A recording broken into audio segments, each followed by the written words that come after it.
probably the same path that our forefathers walked down coming into the city. I love it. Imagine all the people coming here with them, goats, camels, all the things, donations that they brought to the tabernacle. Right? Yes.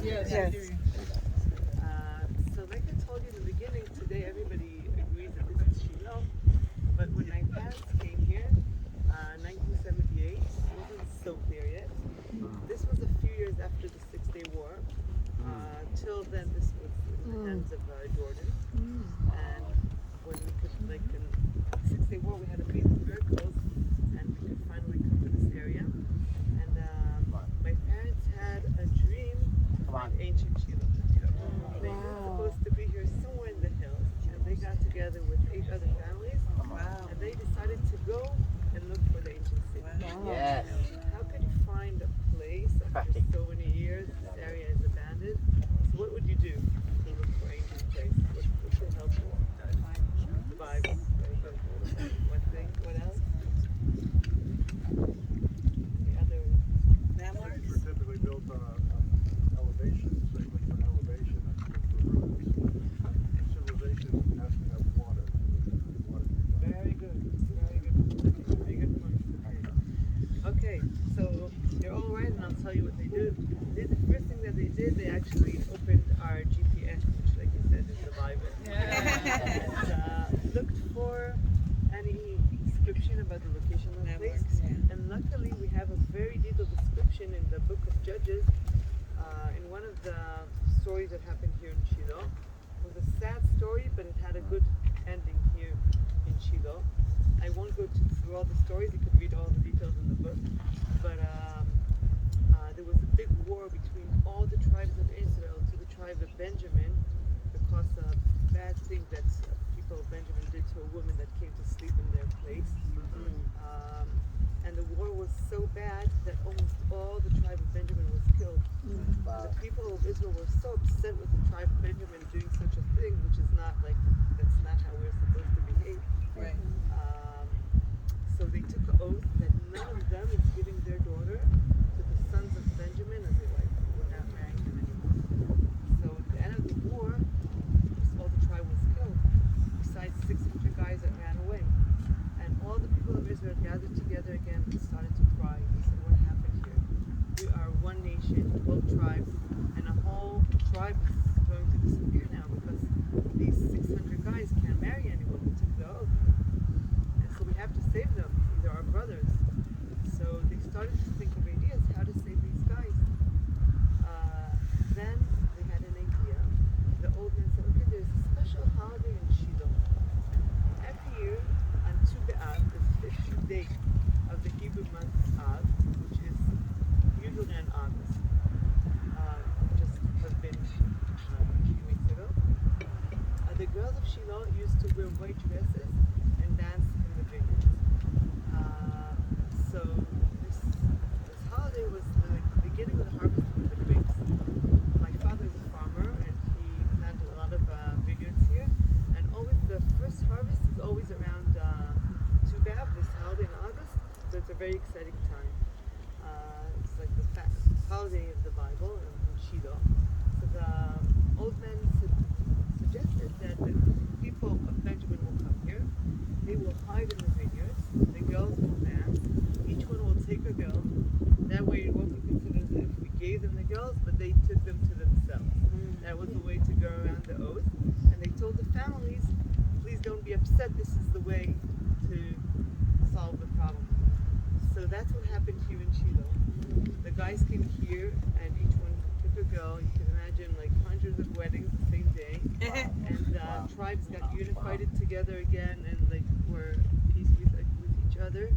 And this became the day of love and unification between the tribes of Israel, between a men to a women that get married.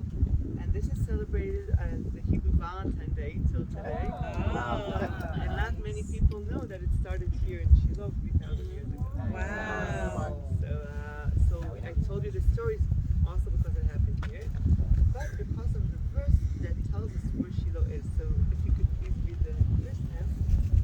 Chapter 21, verse 19. So they said, behold, there is a feast of the Lord from the which is on the north side of Bethel, on the east side of the highway that goes up from Bethel to, is it Shem? Shechem. And on the south side of Lebanon, is that right? Live on. Okay, I was off. And the command, is that it? That's Just that verse. great. Okay, thank you so much. Okay, so you see this very detailed description telling us exactly where Shiloh is. So that brought my parents and their friends to this area, but still didn't help them to find a specific hill because there could be a few mountains in that description. So the next thing that they did may surprise you. They went to the Arabs in the next door village. Wow. Why? Because many places in Israel, when we went to exile 2,000 years ago, the people that came here after us called the places same names but different accents. So they asked the Arabs, is there any place around here that you call something similar to Shiloh? The Arabs said, yes, there's a place that we call Hilbat Sailon. Hilbat is rooms. Sailon sounds like Shiloh. So they said, okay, could you take us there? We said, yes, we'll take you there. They took my parents here, and they want to show you what they saw when they came here.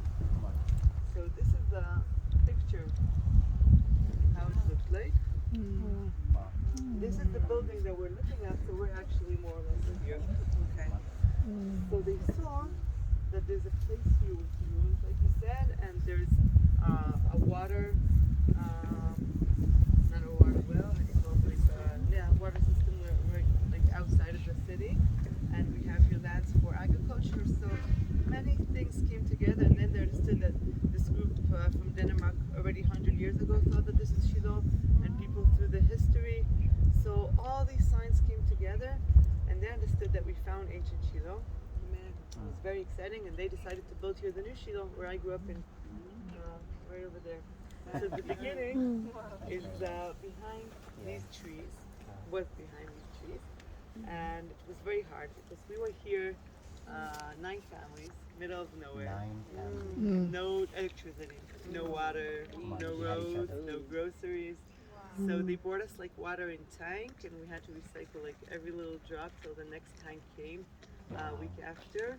And for groceries, a little truck drove to Jerusalem to bring supplies for the people. So it was hard, but they were very excited because we all felt that 2,000 years we were waiting for this moment. 2,000 years the people of Israel all over the world, we were praying and believing that one day God will bring us back here, and we have the privilege to be the first people where the tabernacle was. So here's a picture of my mother holding me when I was 1 year old, when we just came here. So sweet.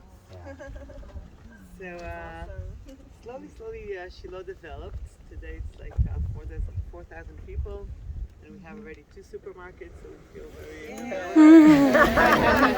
Good. Come on. And